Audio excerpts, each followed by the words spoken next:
So there's two traps that I have fallen into around money that's really damaged my life, really kind of messed up my head and relationships and robbed me of joy. And I think actually a lot of people fall into one of these traps. So I'm going to tell you what they are, how I got tangled up with them, and most importantly, how I got free.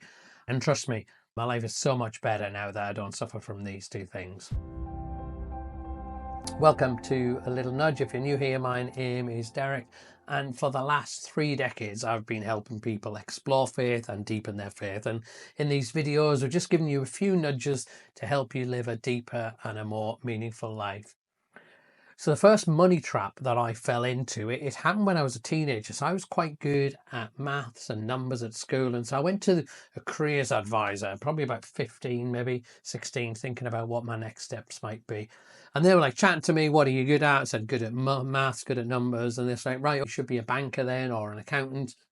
And I look around and accountants got paid more money. So I was like, right, okay, that's what I'll go and do. So I applied to university to do accountancy. And I was advised, you want to read some of the newspapers that talk about finance and business, some of the serious ones. So this is the olden days before internet. So you would buy a newspaper. And so I would subscribe and get one regularly. The only problem is it was like really boring, reading about business and economics and finance. And the only bit of the paper that I really found exciting was the jobs pages. And so I would go to the jobs paper and then there'd be some adverts of posh cars. I'd quite like those as well. And I'd start looking at the jobs and imagining which jobs I could get and how much money I could get. And there'd be one here, be like whatever, 50 grand, 80 grand. And then I'd find another one, it'd be 100 grand. And then next week, and I'd see if I could beat 100,000. And then there's one for 140,000. Wow, that'd be an amazing job to get. Then the next week I find it, and maybe the best one I could get is 80,000. I was like, oh, I don't want to do that. And then I realized that I was almost had this like an out of body experience. And I was realizing that each week I was looking to get a buzz of finding a more expensive job, a job paying more and more. And I was looking for more and more and more. Such that if I ever didn't beat my peak in the previous week, I'd think, oh, that'd be rubbish, even though I'd be getting paid a lot of money. And I had this vision of my future of not just in the papers, but going through life of getting a job, getting some money, then trying to get a better job and then a better job. And just thinking about actually, at what point do I have enough? And this is the first trap I fell into, this idea that more money equals more happiness. I call it the prosperity mindset. And everybody thinks this, even if they don't admit it. I mean, imagine that you got a job offer.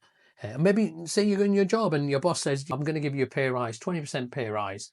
And you're like, nah, I don't really want it, thanks. And you went home to your partner or in your pub with your mates and said, oh, my boss said I could have 20% more money. I was like, nah, not really bothered, don't want it. Everyone would think you're nuts because more money equals more happiness. You would always accept more because more is always better. More is always good. It's the water that we swim in. We would never question it. And interesting, they've done research around this and they get the answer the same time. Every single country, however much wealth people have got, they ask them the same questions. And maybe we should do it right now. Just test it before I tell you what the answer is. Here's the question. How much money would be enough? All right, the amount of money that you're seeking, maybe a wage increase, or you're trying to get a better job with more money, or you want a lump sum, how much would it be that you would want that would actually be enough? I'm content, I'm happy now. Come up with a figure of your monthly income or how much money in your bank account, how much it would be. And I'll tell you what the research says for everyone else and see if it matches you. This is what they found out repeatedly when they asked people and talked to them, that nobody really, hardly anybody, said actually, I'd only be happy if I won the lottery and I had tens of millions. Everybody said they wanted a little bit more, maybe 25% or 50% more. And it's almost like we've got all these categories of incomes and you put them like in categories. This person's got this much, they've got more, they've got more. And everybody's looking at the category above them and thinking, actually, my happiness would be if I had that much.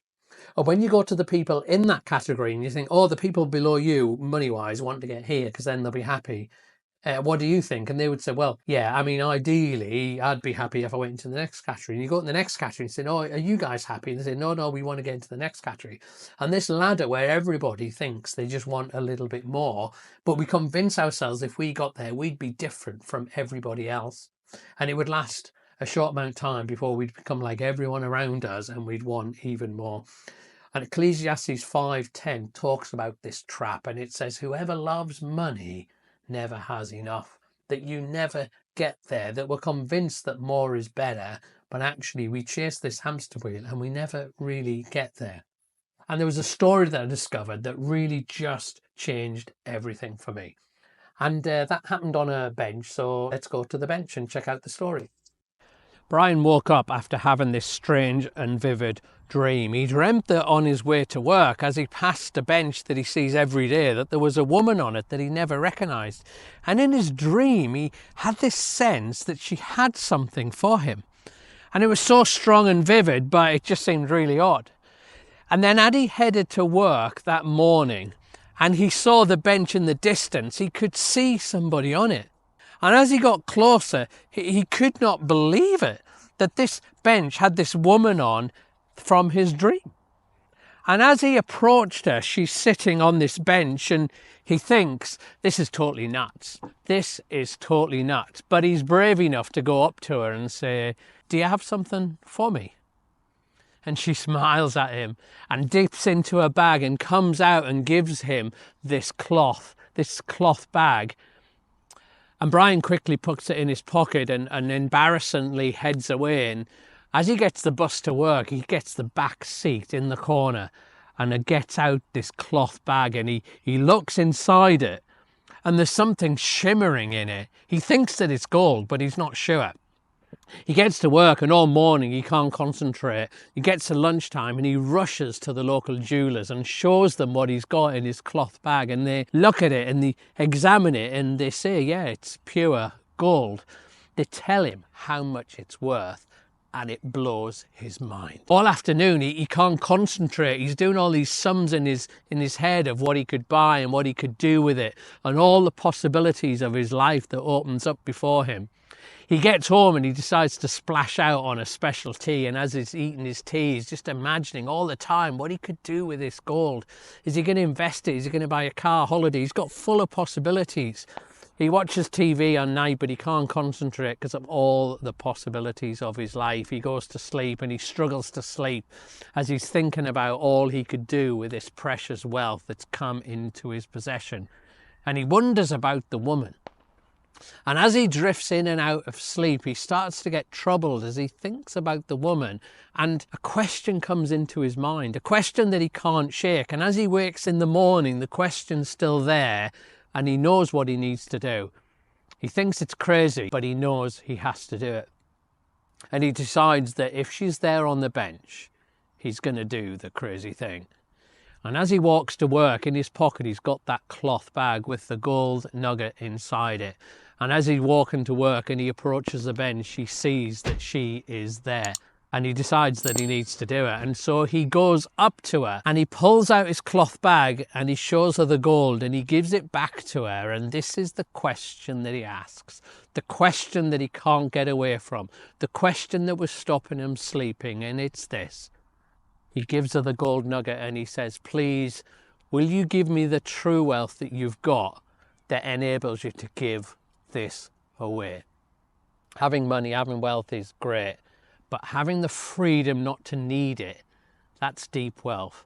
That's true wealth. And so because of that story and my own kind of realization I was never going to have enough, I sensed this call from Jesus to move away from seeking money as my meaning and purpose and to put him first, and became disinterested in that. And so I changed career. Instead of working accountancy, I started working with homeless people, earning a kind of fraction of the salary, but sensed that life was about giving back, making a difference in other people's lives. And through life, God's challenged me and invited me to give up all sorts of things, give possessions away, give money away, let people live in my house, all sorts of things, because happiness is not found in money. And I've kind of, not saying I'm perfect with that, but I've kind of went on that journey. But then I kind of hit another trap.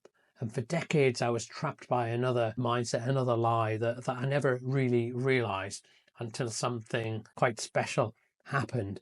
And second trap was really about this idea that money is a little bit distasteful. And I call this the poverty mindset. The idea that money is a little bit tainted, and people might not quite say this, but it comes out in all sorts of ways. So if you're a church person and you're with other Christians, try praying for God to give you more money and see what reaction that gets. Or if we have money, we can feel a bit guilty about it. Or we look at those who have money and we think negatively because of them. They're like 3 signs that we think money's a little bit tainted, that we never ask God to give us more than we maybe need for our essentials. We never ask for luxuries. That we would be suspicious of other people with it, or if we've got it, we'd feel guilty, and it kind of taints money. And I think that I had that mindset for a long time, and then God just come and just rocked, he just rocked my world. I had this is what happened anyway. So I'm in this situation where I'm part of a church and we are having this big gift campaign, and we're trying to raise money for a building for the church to have lots more facilities, and everyone's been challenged to be sacrificially, because we're going to need a lot of money because this is just a crazy, massive dream. And we'd been saving up. We're never very rich, but we were saving up for an extension to our house because our dining room was quite small and we wanted to be bigger. And so we'd started to save up quite a lot of money in our bank account, more than we'd ever had before. And we were a good way short of our extension money, nowhere near that, in fact, but we had more money than we'd ever had, a lot of money. And our sense was God was like saying, I want you to give it all away. I want you to give it all away to this building project that everybody is raising money for. And so we agreed to do it. And if I'm honest, like, it's not that spiritual. Partly I agreed to do it because I was like, we need so much money for this extension, and the rate we're saving, it's going to be decades before we've given it. So I'll give it away. We've not really lost anyway. Anyway, we give it away, and that was great. Everyone raised loads of money. It was a fantastic experience. And then the next day, someone come up to us and said, I've got this money in my bank account, and I've been saving it because I wanted to help orphans in Africa. But I feel God's told me I need to give it to you for your extension, to build your extension. And it was the complete amount we need to get everything in our extension. I was like, what? I said, no way, man. You can't give us money. I was just consumed with guilt that someone would give money meant to be orphans in Africa and they were going to give it to us so I could have an extension to have a bigger dining room. And yeah, I would welcome people in, but essentially it was a bit of a luxury, wasn't it? So I was like, no, we're not doing it. And she was like, well, I'm not giving it to Orphans Africa because God has told me to give it to you. I was like, no, we can't do that. And my brain couldn't compute this because this was a person who knew God. I trusted her. And I was like, no. And so I took a couple of days to really wrestle with it. And I was like, what's going on, God? Why would you give us this money? We don't really need this. I mean, we're trying to get an extension, but it's not like the starving kids in the world. So why are you giving it to us? And this verse came to me, Ecclesiastes 5 verse 19, that says this. It says, it's a good thing to accept wealth from God. It's a good thing to accept wealth from God. And I realized that I had this poverty mindset, that I was seeing money as a bit tainted, whereas actually God can do whatever he wants with his money, can't he? If he wants to give me a big lump sum, then he can do that. I mean, money's not the most important thing in the world, but it's a good thing and it comes from him. And so eventually we accepted that, and it just blew my mind about how much wealth God has and what he can do and what sort of good things that he wants for us. And as I read the story of Jesus, I realize this from him, that his attitude to money is that money's good, but it's not that important. That money's good, it's not that important. It's good, so we shouldn't worry if God wants to give us more, but it's not that important, so we shouldn't seek after it as if it's the most important thing in the world. And there's a verse from Paul, who's one of the early church leaders, in Philippians 4:12, and he says this. He says, I've learned to be content whether I'm in want or whether I'm wealthy. Whether I have a lot or I have a little, I'm okay either way. He doesn't celebrate poverty, but he doesn't shy away from wealth. He's comfortable in both situations. He's not trapped either way. And again, that's like the journey that I'm on, and trying to get to that place where money is good, but it's not that important. I'm not leaning into it and desperate for it, but if it comes, then that's okay. And it seems to me that is the place where we find joy and freedom from both those traps, from the poverty mindset and from the prosperity mindset. And I recommend that you dive into this video next about how money can make you happy, where I look at some of the research that's been done about the effect money has on us. And if you want your money that you've got right now to maximize your happiness, then dive into that video because it's full of insights. But otherwise, I'll see you again soon. Thanks.